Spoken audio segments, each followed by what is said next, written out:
Carrom board খেলা নিশ্চয়ই দেখেছেন অনেকে। আর ভাই কইতে লজ্জা কি, আমিও তো খেলছি ছোটবেলায়। ক্যারাম বোর্ড খেলা এটা কি কোনো গুণা নাকি? আমিও খেলছি। ক্যারাম বোর্ড খেলাটা কি? বোর্ডের উপরে কতগুলি এরকমের গুটি থাকে, একটা থাকে লাল, ঠিক না? এখন বোর্ডের উপরে এই গুটিটা আমি মারতেছি, সামনে আর একটা গুটি, কিন্তু সামনের গুটিটা আমার মূল টার্গেট না। এই গুটিকে ওটাকে হিট করবে, সে ধাক্কা খাইয়া মারবে লালটাকে, লালটা পড়ে যাবে পকেটে। কিন্তু যে লালটা পকেটে পড়লো ওই বেচারা জানলো না যে আসলে মূল ধাক্কাটা কে মারছিল।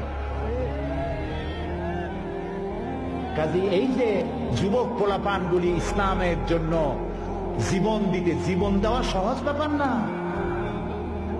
কত বড় নেশা, পাগল বানায় এদেরকে, মরবার জন্য এসেছে।